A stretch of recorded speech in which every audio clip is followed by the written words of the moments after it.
Welcome to Your Worthy Career, a podcast with me, Melissa Lawrence. I'm a career and life coach with all the corporate cred in talent development and organizational psychology, and I help women like you get extraordinary results by being more you, not less. I won't just help you have a career experience worthy of you, but I will help you build your self-worth to shift what you think is possible and take the action that will create the career you've always wanted. Whether it's more meaningful work you're passionate about, making more money, getting to your next level, or being more effective as a leader, we are shattering the glass ceiling here, the one that exists for women at work and the one we put on ourselves with our doubt and inner critic. Each week, you will get practical teachings grounded in neuroscience and effective career development strategies.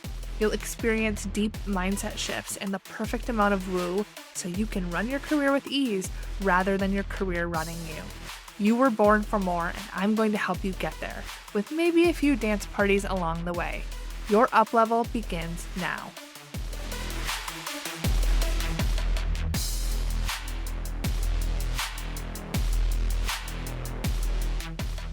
Hello and welcome to this week's episode.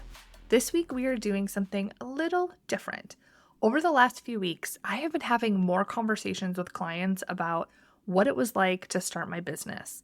Some of my clients start their own businesses after they go through my career discovery process, or they may go into consulting.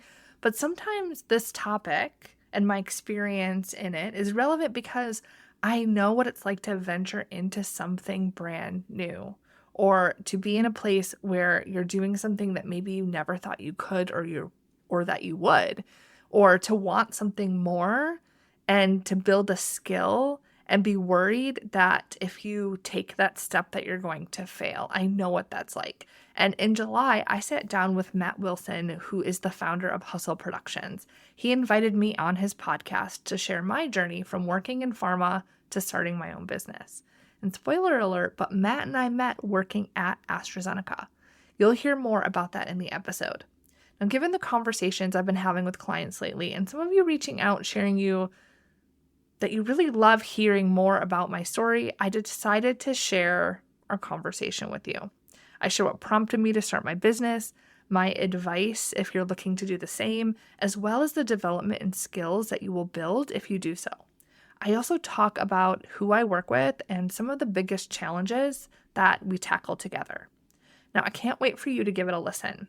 So without further ado, here I am pulling back the curtain in my conversation with Matt Wilson of Hustle Productions.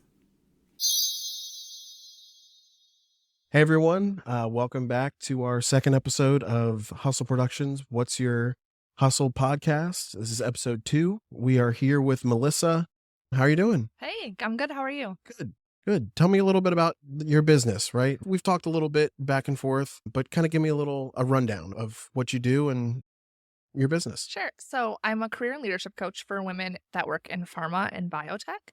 And what I help them do is, when you're in your career and you work really hard to get where you are, and then you're like, oh, this is it. This isn't really what I thought my life was going to be like. I'm not really making the impact that I want to. I'm not really energized by my work. I help them figure out kind of what that next step is, whether it's a promotion or moving into a new role or even starting their own business. I just help them figure out what is that meaningful work path going to be for them. And then the other piece is helping them be a standout leader that's confident and the leader that people want to work for, because I think there's really a gap when it comes to providing the skills and tools that managers need that are really tactical and practical and allow them to really be themselves and not just like a cookie cutter version of what they see around the leadership table. So I help them figure out what type of leader they want to be so that they are really effective in their role and then also can advance their career. How did you get into something like this? Yeah, so I've been in some form of developing other people for pretty much my whole life. But my career in the industry was really around talent development and training and learning. And so I started coaching when I worked in industry. And so I would do that as a collaboration with our HR group. And then the more that I did that, the more that I found that it wasn't really authentic to me, because there's always a bias when it comes to coaching internally versus when you're working directly with a person and their interests without having HR or their manager know or having any sort of conflict. And so when I was coaching with my last company, I found it to be difficult because not everyone wants to work at that company. Not everyone wants to stay in the role that they're in. But that was the lens that I had to support people through. It also was just a small percentage of the time that I was able to spend in my role because I was responsible for so much around talent development. So I just think I was naturally a coach that started doing this in my 20 or so years in learning and talent development. And then the more I started making it part of my formal role within the company that I worked for, the more it became apparent that I would be more true to myself and be able to help people the way I wanted to if I did it outside of a company. Sure. And, that's something where, did you stumble into it through your career at this company, or was it something that you've always wanted to do? You saw the opportunity with this company to maybe take on a role that would give you that opportunity? Yeah, so I would say coaching, like formal coaching, wasn't something that was really on my radar. Well, how it came to be was I had a lot of opinions about the way that things could be different in the workplace and the way that change management could be handled and the way that employees could be engaged and things that we could do to help employees feel comfortable and safe and engaged and see a future with the company.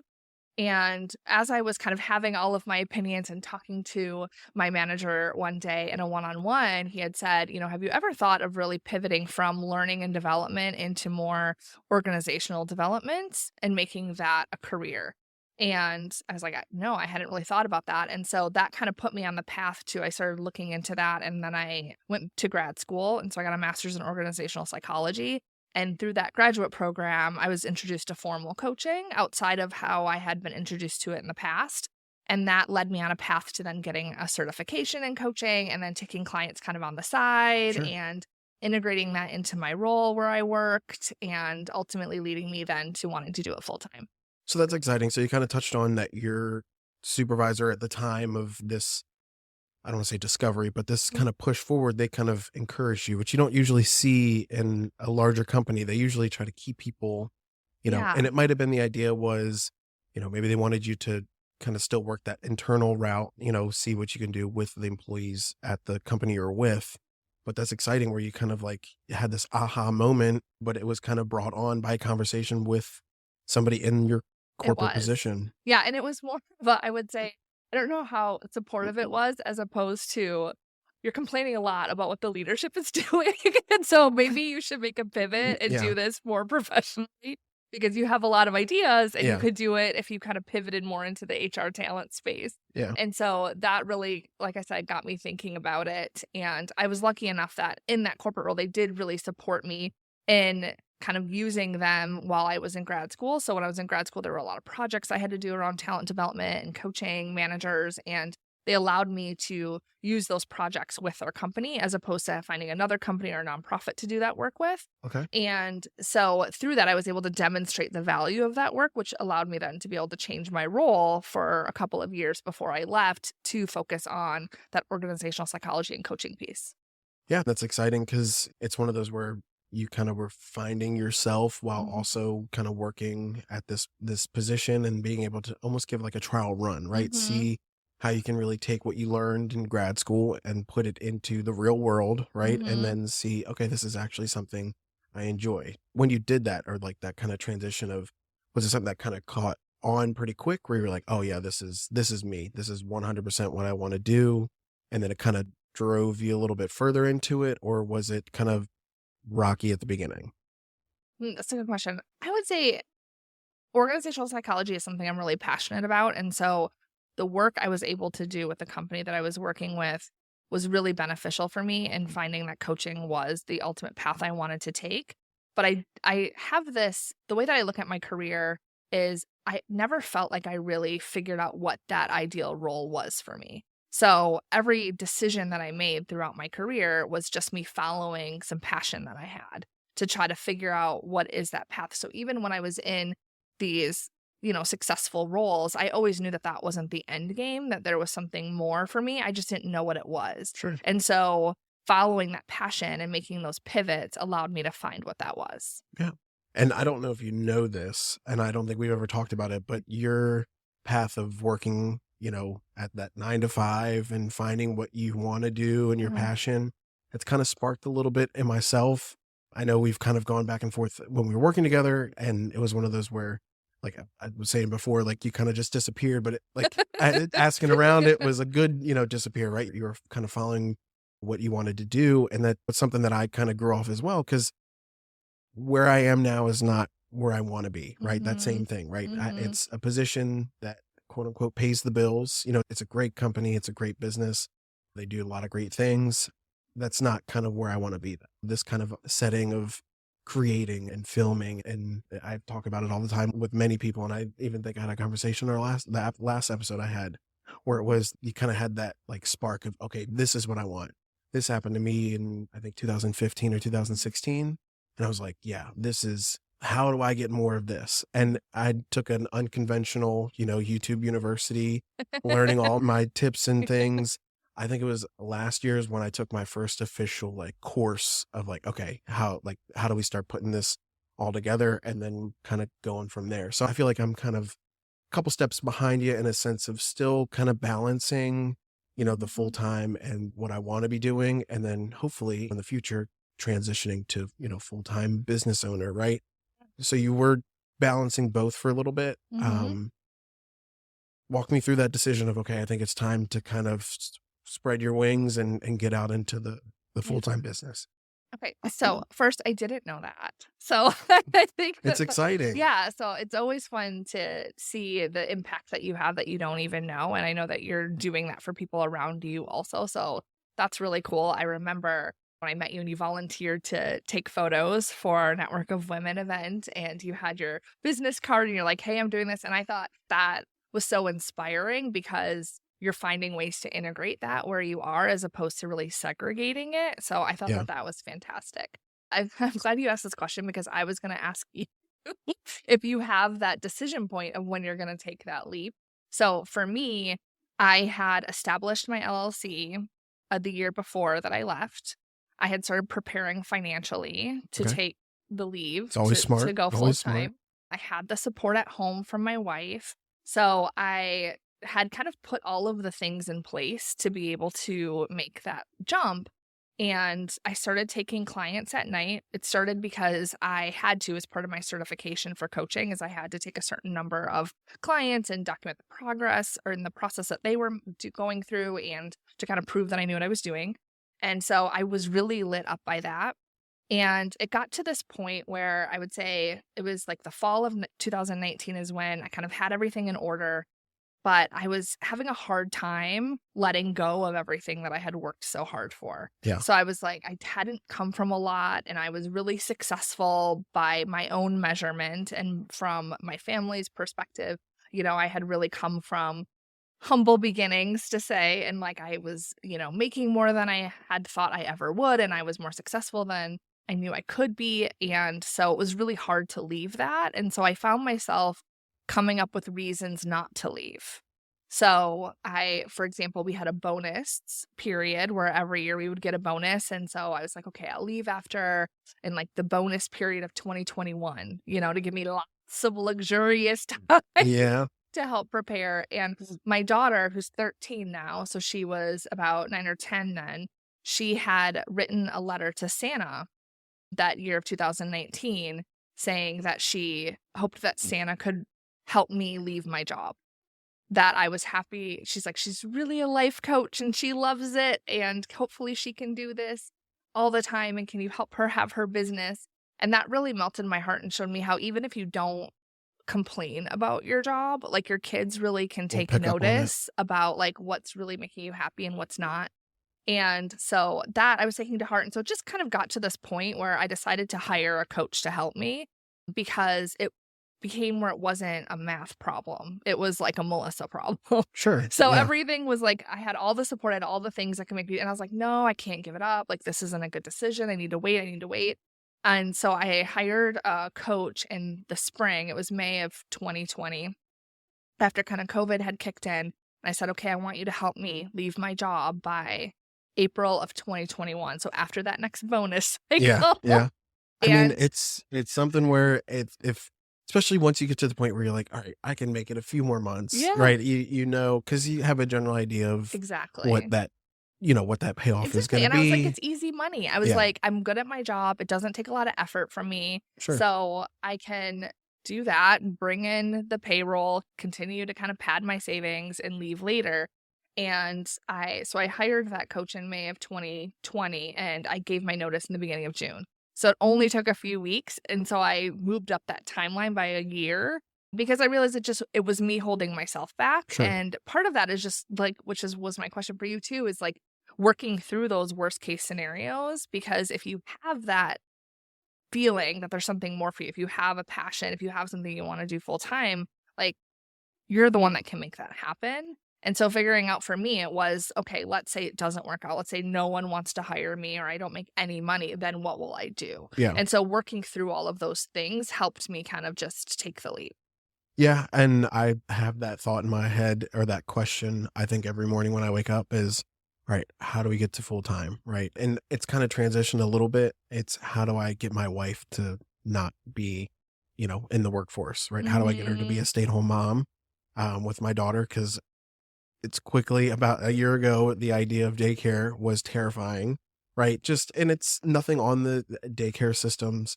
It's just when it's completely different when like it's your kid and you're like, I want them to be the safest they can be at all times, right? That's obvious with parents and so that idea of daycare was frightening. And I jokingly told my wife, I was like, look, okay, one of us has to stop working because we cannot.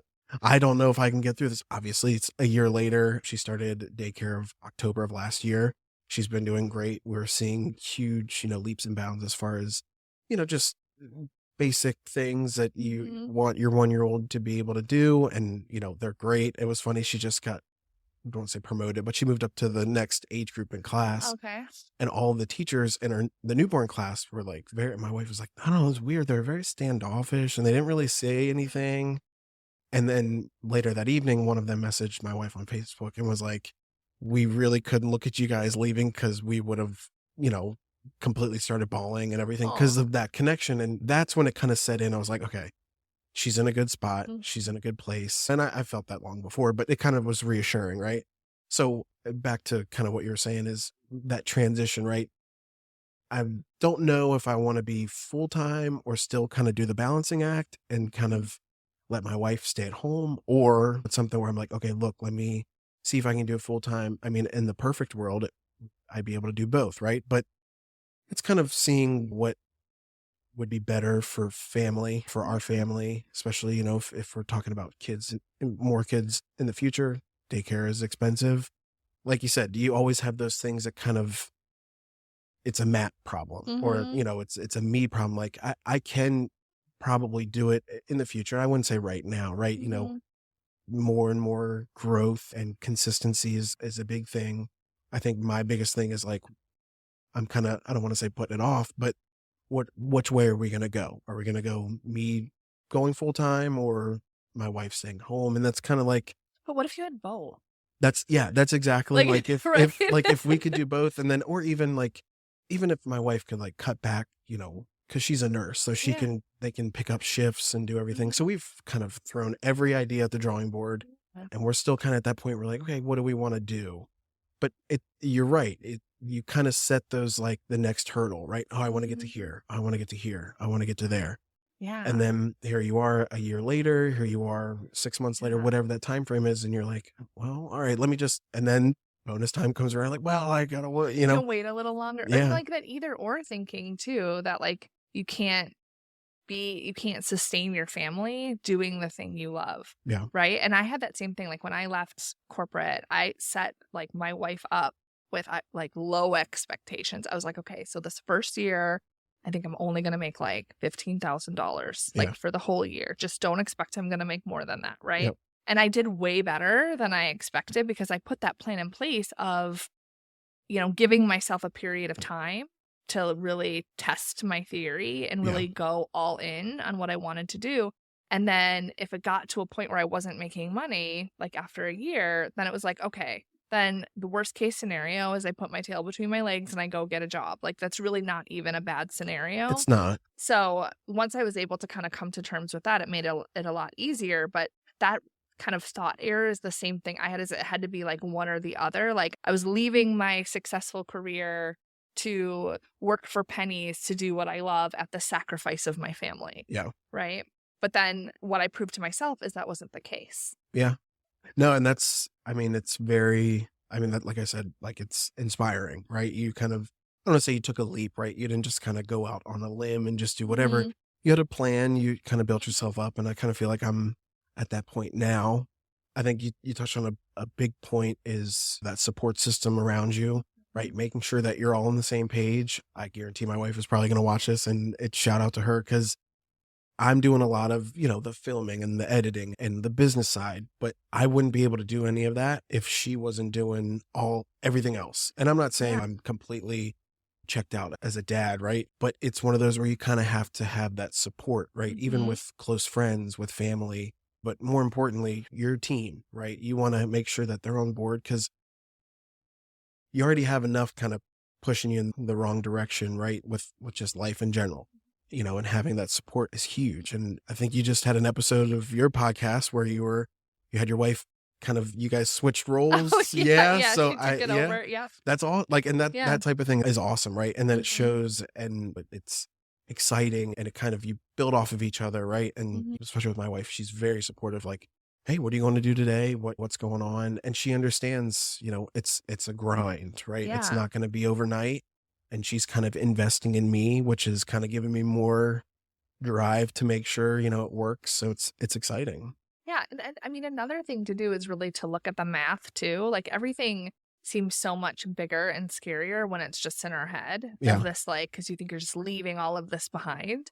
But I mean, you could look at the math too of like for you, based on the salary that you have now, like how many clients would you need? What type of projects would you need? Yeah. And some of the things, like you said, that like when we were talking about weddings, right? Like that if that's something you wanted to pick up just to kind of bring in something because you needed that little boost in revenue, but then you're doing this other work too. But just like knowing that math, that was really helpful for me. Like, this is how many clients that I want to work with in order to make this amount of money. Right. And then how you can build that. That makes it a lot more tangible as opposed to like, I'm just on my, and I'm just And trying to like you're make just, money. yeah, you're just kind of like, Yeah. all right, what are we going to do today? No. And Yeah. I definitely have that number. I don't want to say they're official mentors, but there's Yeah. two gentlemen right outside of Gaithersburg that have kind of really helped me I was taking baby steps. Now I'm taking toddler Leaps. steps. Yeah. So it's, Yeah, that's it's definitely, and it was one of those where, we went back and forth and talked a little bit. And then they were just like, hey, look, we see what you're doing. We see you're really trying to grow.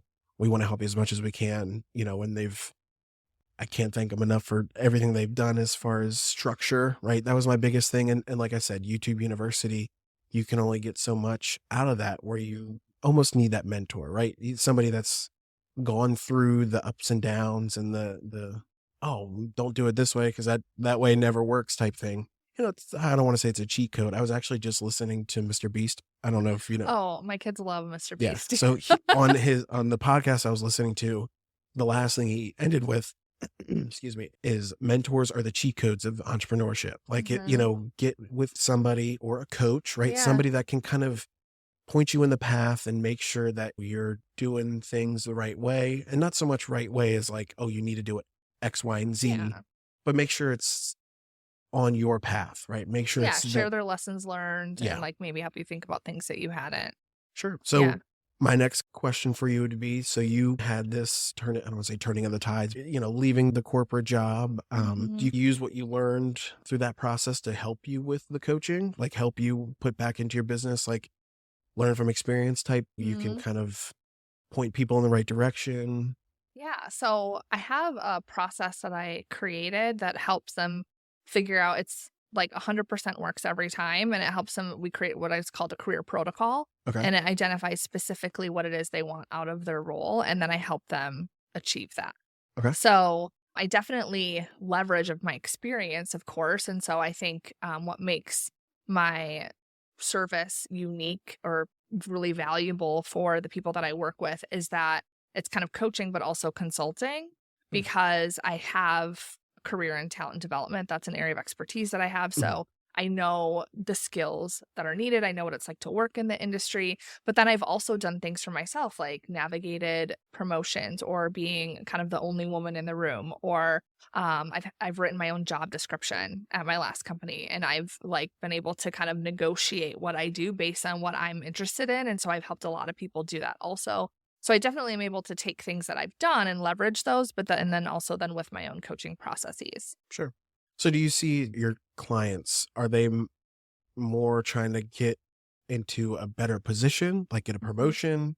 Or are they trying to do what you did where they're moving into entrepreneurship or business owning or owning their own business, Mhm. a mix in between? Kind of give me like, I don't want to say a breakdown, but Yeah, I mean the ones that are looking to make a career change, they're in a place where they feel stuck and they're either trying to get promoted and that promotion isn't happening, so they know that they want that next level and it's just working out for them and they've tried everything that they can think of and they're just staying stuck where they are, or they're at a place where they want a change in their career but they're not sure what it is. So sure. they've kind of worked really hard, they're usually very academic, gotten to a certain point and then they're like, okay, I'm not really happy with what I'm doing, or I don't feel I'm making an impact in the work that I'm doing, or I'm kind of bored. I'm not passionate about what I do, but I don't know what it is that I want to do. So it's different from us where we were like, this is what I want to do. How do I They get there? don't know what it is that they want a lot of the Sure. time. And so that's what my process goes through is identifying exactly what it is that they want.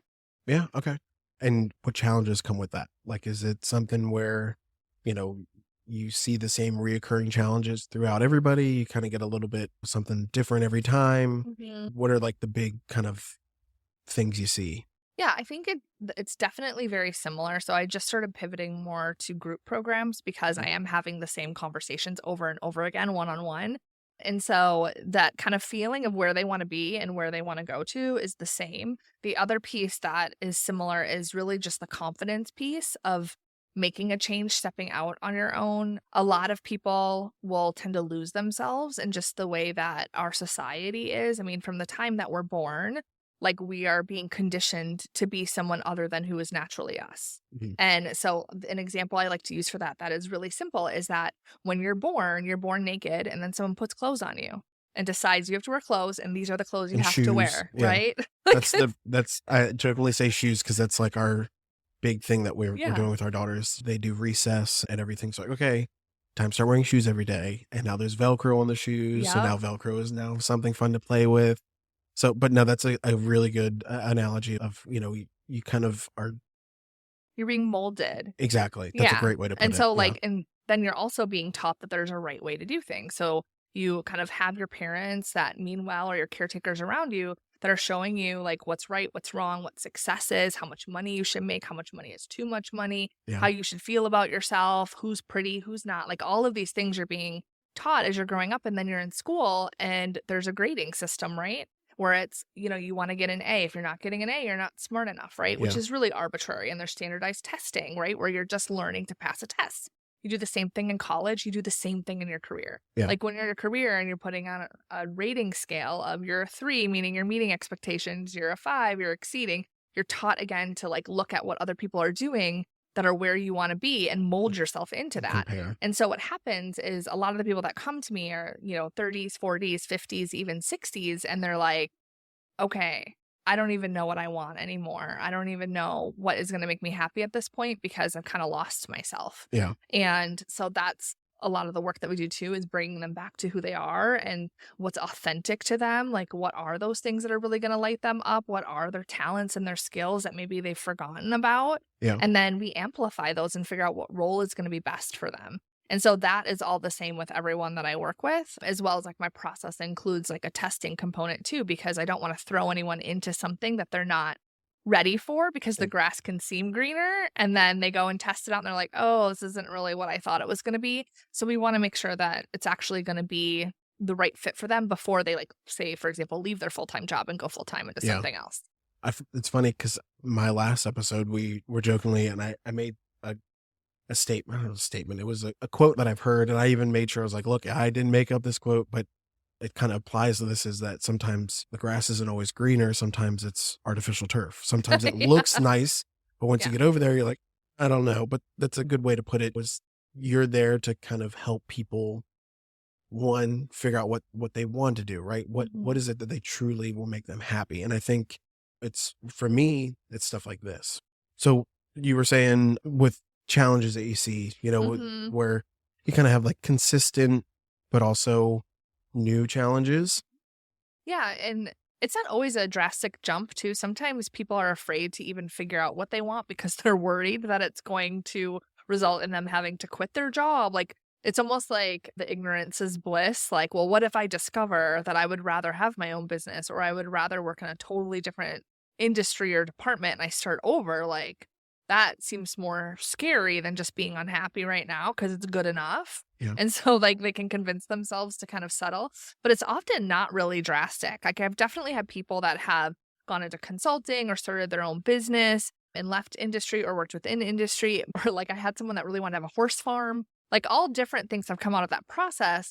But a lot of times, like, I would say 95% of the time, it's really just tweaking what you're already doing. Like you've kind of lost your drive, but there are things that you can do to even change the role that you're in, or maybe move into another department and get some experience somewhere else. Or sometimes it's even just finding hobbies and things that you love that you just lost track of and just integrating them into your life because you've kind of gotten into a routine of just going to work and it's just good enough and you're not energized and you're taking care of kids and you're doing all these things and you're just not having anything for you, and it's just figuring out what is that thing for you. And then sometimes it's a big change and sometimes it's not. But the outcome for everyone is that you know exactly what you want. You're more confident in who you are and like the value that you want to bring to yourself and to others. Yeah. You're working less. And most times, if you're moving into a promotion or another role, you're definitely making more money. Yeah. No, and I can build off that because I think the last time we were working together, I was in one department.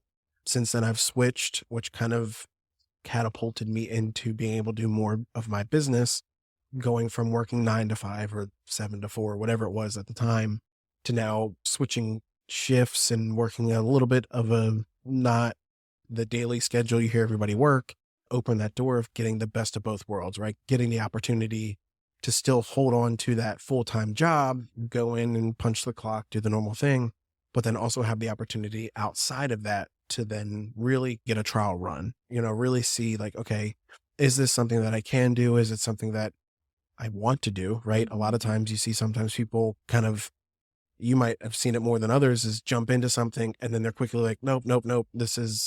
I changed my mind. Or the opposite, where they're like, I'm so glad I did this. And I actually was talking to my wife about a month ago and I said, that initial change from department, right? That was a very challenging decision for myself because I enjoyed who I was working with. The job wasn't hard. It was, I would find that I didn't have enough hours in the day, right? And a lot of people probably come across that. But it was one of those where it was a very difficult decision of like kind of leaving and going to a completely different department, doing a completely different line of work, and really like, okay, what is that going to do? Like like one of my closest friends I worked with every day, right? We would hang out outside of work, the whole thing. And then about a month ago, I told my wife, I was like, I'm so happy I made that decision because it has really gotten me the opportunity to really do what I enjoy while also having that safety net of the full-time job, Mhm. and seeing like, can I do this? Is it something that I want to do? And kind of like what I was saying, you get that trial run. And I think that decision was one of the better decisions that I've made. And obviously everything happens for a reason. I think that that was one of those reasons like, okay, here's the opportunity, right? It was one conversation that kind of sparked this idea. I ran with it. And now here I am. I'm like, okay, now I actually get the opportunity to try to do what I want to do. Yeah. Yeah, and I think that is definitely really valuable. Like same with me. Like when I started my career when I was out of high school, I started thinking I was going to be a social worker, and so I worked in child welfare for a number of years, and then I decided that's not something that I wanted before I moved into industry. And all of those experiences are little clues to what you might like. What I'm really a big proponent of having mentors, of kind of saying yes to things, even if you're not sure it's a good fit for you, just to check it out, just to see what you like and what you don't like, because it's definitely going to give you data. And then what I do with my process is I really try to collapse that timeline. So Mhm. instead of spending like I did, like years trying to figure things out and then getting the courage to make the change, is really getting clear on what you want Yeah. within a couple of weeks. And then let's figure out if that's a good fit for you. Like the horse farm client that I had, she really was like excited about leaving her industry job and having this horse farm. And then we did the research, we did the testing out, we did some networking where she got to know a little bit more about what that would take and decided that's not actually something that she wanted. It was actually more work than she anticipated because of that grass is greener, right? It's just Yeah. like, I'm just going to be with the horses all day. It's going to be amazing. Uh, And then you see like the costs involved, the space you need, like how much work it really is. And then what we found is that there was actually a volunteer organization that used horses with children as part of therapy that she wanted to get involved with. And so she did that with her career. And then we just tweaked what she did for her role, made her role more meaningful. She was able to be on more projects that she really loved. She got promoted and then she did this on the side. And that combination was what really set her on the path was to what her own happiness. That's awesome. And that's exciting to hear because, again, you helping people figure that out, it's got to be very rewarding on your end. Obviously, you run a business, you want to make as much money as you can, but at the same time, you're getting more value than the dollar, right? More value than what they're paying you to help them with. You kind of get to see them go from, I'm not sure what I want to do, to, I can't believe I'm finally doing what I enjoy. And that's got to be priceless, I guess is a good way to put For it. sure. And I honestly, money wasn't a big motivator for me. My wife always reminds me when I like have a goal and I don't meet it, or I try something and it doesn't go as well as I thought it was going to go, that I said when I started my business, if I could just help one person, that it would be worth it. Yeah. Because the idea of someone trusting me, hiring me like person to person, not because we work together, or I had a company behind me other than my own, and me being able to help them be happier in their life, to like overcome trauma they've had, like all of these things that I help people with, like to help one person is so meaningful. And now I've been lucky enough to do that over and over and over again. But that's really what drives me, is it's just when you think about the ripple effect of that work, where they're better parents, they're better partners, they're better friends, they're happier, they show people what's possible. And that changes like the whole generational line that they're in.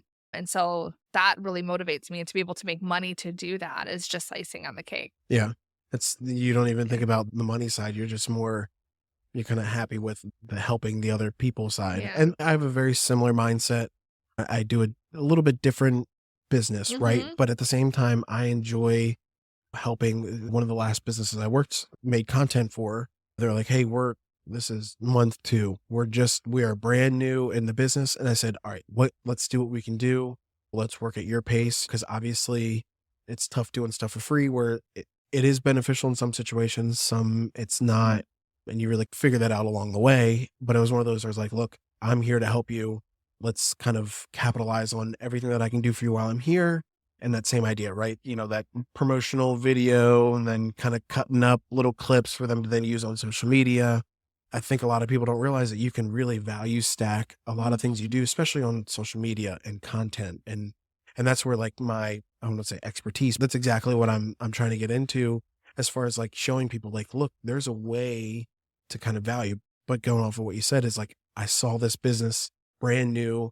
They're still like that exciting. We just started. They were a brick and mortar, or they are a brick and mortar, and it's one of those where I'm like, more power. I wish you all the luck, all the success in the world.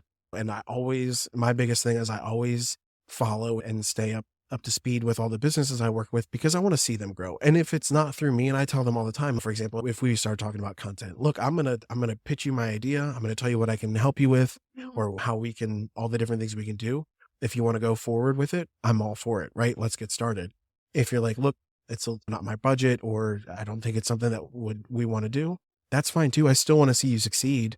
There's nothing I'm not going to be like, oh, well, they don't want to work with me. I'm going to I'm going to follow you. I'm going to support you. I'm going to comment and do everything I can, because I know from the business side, it's tough, and seeing that success really kind of pays off in the long run.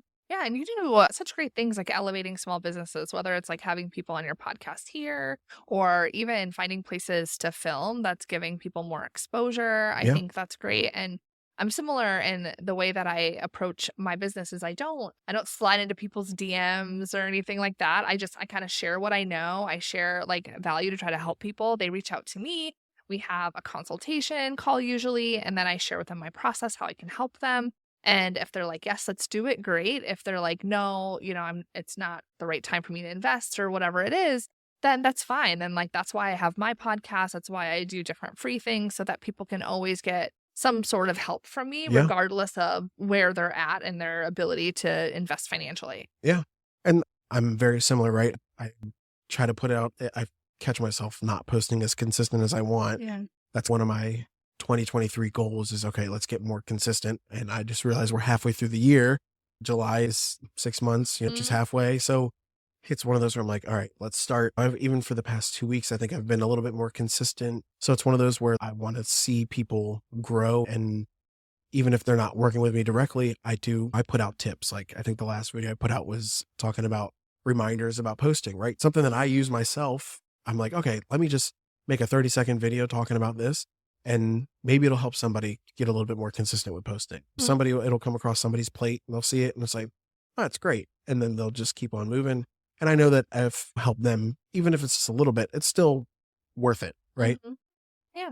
So, all right. So the last question I'm going to ask you, and then we'll kind of wrap it up, is what advice would you give somebody, or coaching advice, however you want to see it, that's looking to jump into starting a business, or not even jump into, but just starting a business in general? Yeah, that's a big question.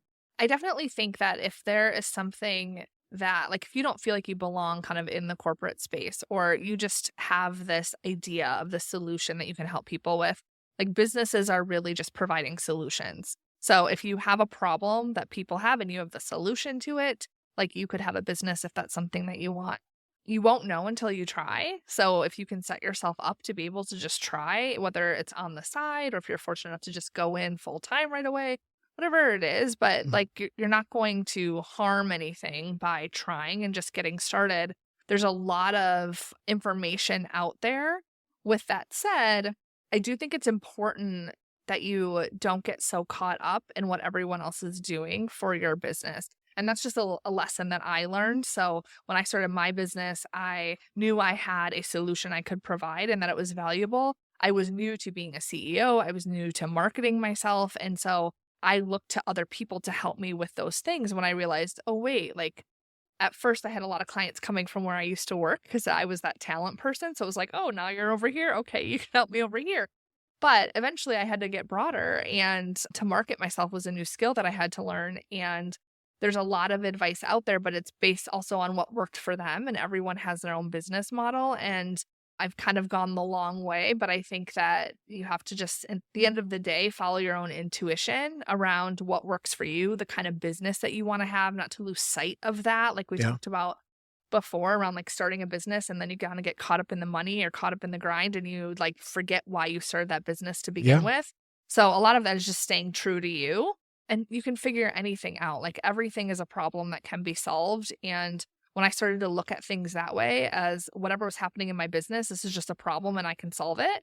Like things just got a lot easier. So if anyone's looking to start a business, I would say just try. It's a lot easier than you think. I thought like to establish an LLC, to start a business was like very fancy, like not for me. Like I don't know who was doing this, but like that was too fancy. Like maybe needed a lawyer or something. But you could actually, like for Maryland, you can just go online and just establish your LLC, and they take a little bit of money from you, but then you're good to go. Yeah. So And it's one of those where think. you have there's a lot of resources, right? And I did the same thing probably about a year ago, maybe a little less than a year. And it was one of those, okay, let's start getting official. A lot of it was before, and I'll be the first one to say it was on the side, not really officially a business. And then I was like, no, that was my first step. It was, let's make it official, right? Let's kind of really invest and really put that title to it, the LLC behind the name. Like you said, it's a lot easier than people think. There's a lot of resources that will help people, right? It might be a little bit more pricey, right? Because everybody sees a problem, they have a solution. And that was I have a business degree, and that was the first thing I learned in business is there's no such thing as a free lunch, right? Yeah. But there are resources for people to use if you want to start a business, if you want to become, I don't want to say legitimate, right? But having that LLC or sole proprietor, whatever route you want to go or whatever works best for you, you're right. It's a lot easier than people realize, for sure. and like test your theory, right? Like I think myself included, a lot of people take things really seriously. Like now I'm a business and I have to be this certain way. And all you have to do is meet people, network with them, tell them what you do, and like offer to help them. Yeah. And that's really all that it is. It's just building relationships and offering to help people when they're interested in what you have to offer. Yeah. And you can build a very successful business that way. It doesn't have to take more than that. You don't have to do paid ads and you don't have to do all these like, other things. You can just go out and talk to people. Yeah. And I think sometimes people will get, I don't want to say bogged down, but they'll think they have to do all of these crazy different things. And I've ventured into some of them, paid ads and the whole thing. It's one of those where I feel like the really biggest thing to get people that are genuine about wanting to work with your business is that networking, right? Reaching out, whether it be you have a connection with somebody and they're looking and they're throwing your name in front of them, or you're getting out. I mean, there's a couple of times where I've just walked into businesses. I'm like, hey, do you guys want a promotional video? Hey, do you guys want to do any type of content making? I'm here. I mean, last week I went up to a car dealership and I was like, hey, let me just shoot a 30-second video of your hottest car on the lot, right? Something. And you guys can use it for free. I'm building a portfolio. Yeah. But two, if they like it, they like what they see, then we kind of open that door. When you can't be, I don't say you can't be afraid, but it's definitely one of those where you really, that networking is huge with getting in contact, going to your chambers of commerce meeting and really kind of putting yourself out there. And it's tough. I almost want to say it's like the dating game of going and kind of making those connections. But the more you do it, the easier it's going to be. Right. And that was my biggest thing. And I jokingly have a story that I tell people is that the very first time I went to try to talk to a business, I sat in my car for maybe 20 minutes and I was like talking myself up and kind of going back and forth. And then I finally was like, okay, that's it. I'm going up there. I walked up and I went to open the door and I pulled the door and it was locked. And I was like, the business is closed. And like, it was one of those where I was so worried about, I was in my own head that I didn't even think, and that answer was right there. The hours were right on the door. So, it kind of put like a reality check. And I joke about it now. At the time I was petrified. I was like, oh my gosh. And then I was like, somebody saw me, like, but it kind of like that comedic relief of like, it's a funny story. Now it's kind of built that, well, it can't be worse than the first time I ever tried going to talk to a business. They were closed. Like, so I kind of built off of that, and I've gotten way more. It's been a little bit easier for myself to talk to people and network, like you said. Yeah. You build your confidence as you get going. And I think a lot of people think you have to have the perfect process and the perfect solution just to get started. And you really don't. Like the way that I marketed myself and what I called myself when I first started is different than today. And I've always gone through just saying like, this is how I can help you now. Let's do that. And then it's just, you'll find, just like when we talked about careers, you'll find your niche, the thing that you really love, the process, I develop your own IP. You'll do all of that as you get going, but that doesn't come until you get going. And it is a big test, I think, of your confidence. You build a lot of confidence. It's putting yourself out there. It's vulnerable to start a business because similarly, you don't have a company vouching for you. You don't have, like, you are the company. So you have to go do that yourself, as opposed to, that was something I didn't anticipate when I worked with my last company, is I had this talent and development role. And so people were just sent to me. I didn't have to market myself. Like that was my job. Where when I came on my own, I was like, oh, I actually have to tell people who I am and I have to vouch for myself. I have to build credibility on my own. Yeah. I don't have that company behind me that's saying, oh, we picked her to do this, so she's good enough. I had to do that myself. She got the role, right? Yeah, and that's vulnerable qualified to go and say, hi, I can help you. Oh, who are you? Okay, well, now you have to show. And like the free value, like doing that is such a great idea. And the worst that's going to happen when you put yourself out there is you're going to feel bad. Yeah. And people are going to say, no, thank you. Yeah. And they're going to be like, oh, you'll be embarrassed. And then you move on to the next one. And the more that happens, the less you'll feel bad for as long. It'll just get shorter and shorter and shorter. And on the plus side, when you do get somebody that goes, yeah, absolutely. Yeah. It makes it that much more rewarding, right? When you get no, yes, you're kind of like, okay, I work for this a little bit more. I also see it as I want to put more value in what I'm doing for that. Yes, because I know there's a whole slew of no's that are probably going to follow it or, may or may not, you never know. But I kind of see it as like, man, okay, now I got my opportunity. Now I really want to make the best of it. So I'm really going to put a lot of work into it. And I think that's kind of like that idea of you sometimes have to go through a little bit to get that value. And, because if one, if it was easy, everybody would do it. I think that's like the number one thing people say about starting a business. And Mhm. two, you have to earn your keep, right? You kind of have to get through those hard conversations to finally get in front of somebody that's like, yeah, let's go. And then you just build off of it, and brick by brick, and you just slowly develop your skills. And it might not be your best work, but as long as your intentions are there, you're really trying to help them and yourself, and you really want to see it be successful, Mhm. it's very hard for it to not be successful. You put in what you want to get out of it almost. Yeah, and I think it's helpful if you don't get attached to a yes. If Yeah. you're just kind of going and saying like, I have this, you'll start to see yourself as equal to all of the people you've maybe put on a pedestal in your life of like, oh, we're all just people. We're all just humans. Yeah. And like when you put yourself out there in that way, then you're like, oh, I could do this too. And some people like to make that switch of like, instead of going and saying, I'm going to try to get this client, for example, we'll say I'm going and I'm collecting no's. I'm going up and I'm talking to people and I'm just going to collect as many no's as I can, because those no's, like you're going to have more no's than yeses maybe, but like that's okay because that's just part of the business. And they might be a And no for just right now. Like yeah. I've had people that are like, no, not right now. And then they come back to me 6 months, a year later, and they're like, okay, now I'm ready. Let's do it. And then you're like, okay. Yeah. And the other part of it is you can get value from no's where, you go through I don't want to say sales pitch, but you go through your offer and you Mhm. talk to people about what it is you can do for them. And maybe you stumble through it, right? Maybe you learn, okay, maybe I shouldn't start with this, because they're quickly not interested. Maybe I kind of tweak how I word it, Mhm. right? Or just, how can I go into it differently, right? If you're always learning from the interactions, then you can't really call it a failure. It's the Right. ones where you go like, oh, well, they said no, I'm going to go sit and watch TV for the rest of the afternoon and not really do anything. And if that's your way of Yeah. coping, that's fine. But make sure you're getting off the sofa and you're getting right back out there. And tomorrow you're hitting 2 more businesses and seeing what you can do, or 2 more potential clients, and see what you Mhm. can do. And I agree. I think it's a grind for sure. Yeah. So, all right. Well, I don't want to take too much more of your time. I really appreciate you coming out and sitting down and talking. Melissa's stuff is going to be linked in the description. I'm going to put all your social medias. We'll Okay. kind of, touch base and make sure I put everything you need in there. I definitely want to get you it was a great conversation. I want as many people to see it as possible. Like I said, stuff will be linked. Again, I'm very appreciative of you taking some time on right before the 4th of July to sit down and talk, and the sun's coming out. So we kind of perfect timing, right? Yeah. Thanks so much for having me. Yeah, absolutely. Thank you. Hey there, if you're ready to be in a role you love, I want to invite you to join Beyond the Ceiling, where you're going to stop feeling stuck, know your best career move, get in a role you love where you can have the impact you want to while feeling more confident and earning more with my proven process. Head over to yourworthycareer.com/beyond to get all of the details.